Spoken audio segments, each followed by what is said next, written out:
Good morning. We all heard the line that insanity is doing the same thing over and over again and expecting different results. And still, despite often restrictive regulations, high product prices, marketing bans, and packaging designed to discourage buying, today public health data shows that 1 billion people worldwide choose to smoke. And this is not to mention the public health campaigns and even companies like mine urging people not to smoke. The persistence of high smoking rates globally is evidence that the current approach to ending cigarette use is not working quickly enough. And yet the most common response to the problem is more of the same. It's time to try something else, to try a more inclusive and innovative approach, one that has been proven in several countries around the world and that has the potential to significantly accelerate the end of cigarettes. For adults who would otherwise continue to smoke, switching to a smoke-free product is a pragmatic option that can have a positive impact on both individual and public health. And let there be no mistake, the people who have never used tobacco or nicotine, especially minors, should not use these products. And there is no doubt that quitting altogether, or better still, never starting, is the best choice. But let's focus for now on adult smokers who have not quit.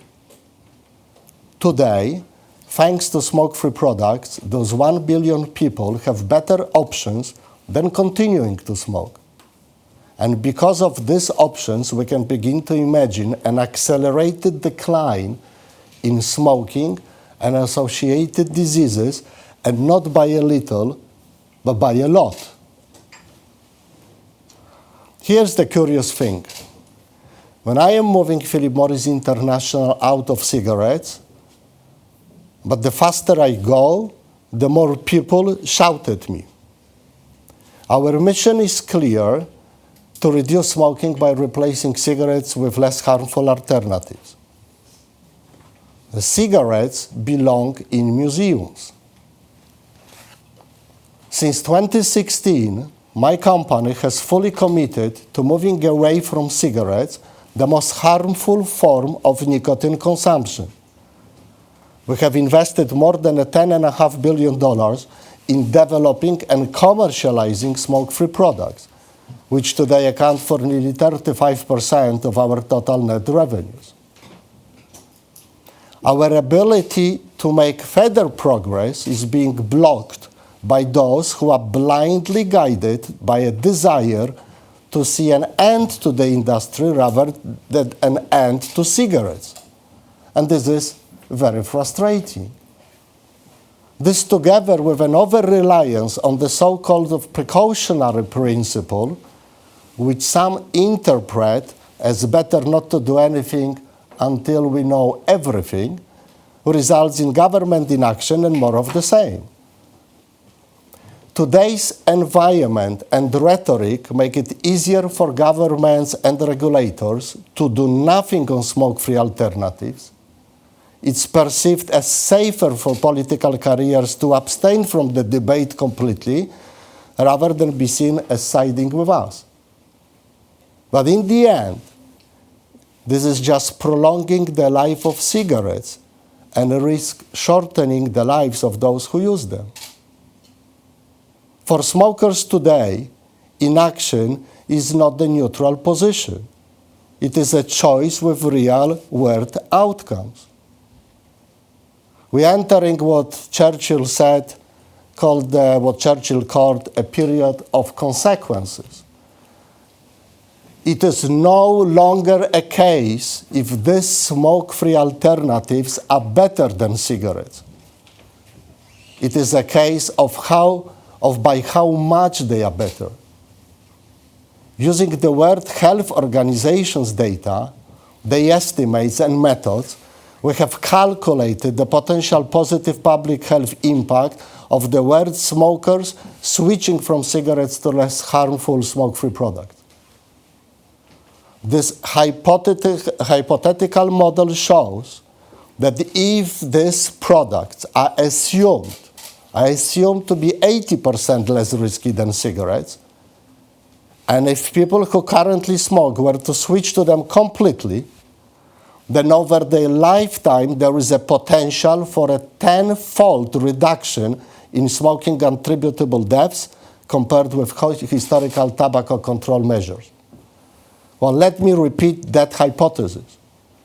Based on the WHO's own data, we see the real potential for a 10-fold reduction in smoking attributable deaths if smokers fully switch to smoke-free products. And this positive impact could be even greater when combined with traditional measures to discourage initiation and encourage cessation. While there are limitations to this kind of hypothetical analysis, this estimate begins to show the real impact of inaction. This is a human impact. Now, this is not just a hypothetical situation.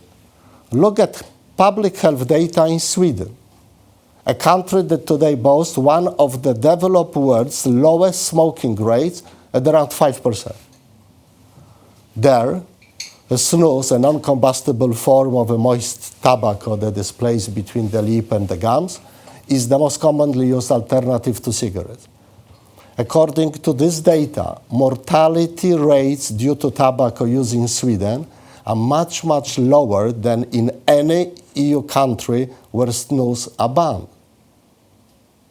The Swedish Snus Commission estimates that more than 350,000 smoking attributable deaths, more than 350,000 smoking attributable deaths among men could have been avoided each year if other EU countries have matched Sweden's tobacco-related mortality rate.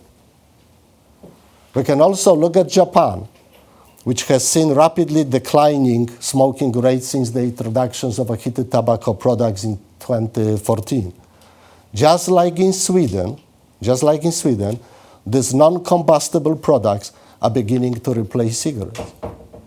The 5 years after the products were introduced, the Japanese National Health and Nutrition Service showed an unprecedented decline in the number of adults who smoke cigarettes.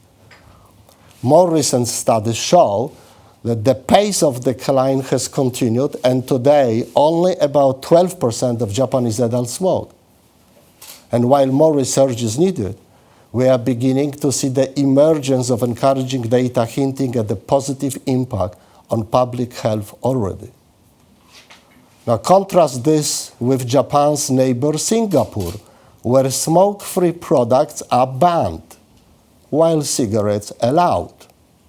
In that country, cigarette sales volume has actually increased, and smoking rates are not going down.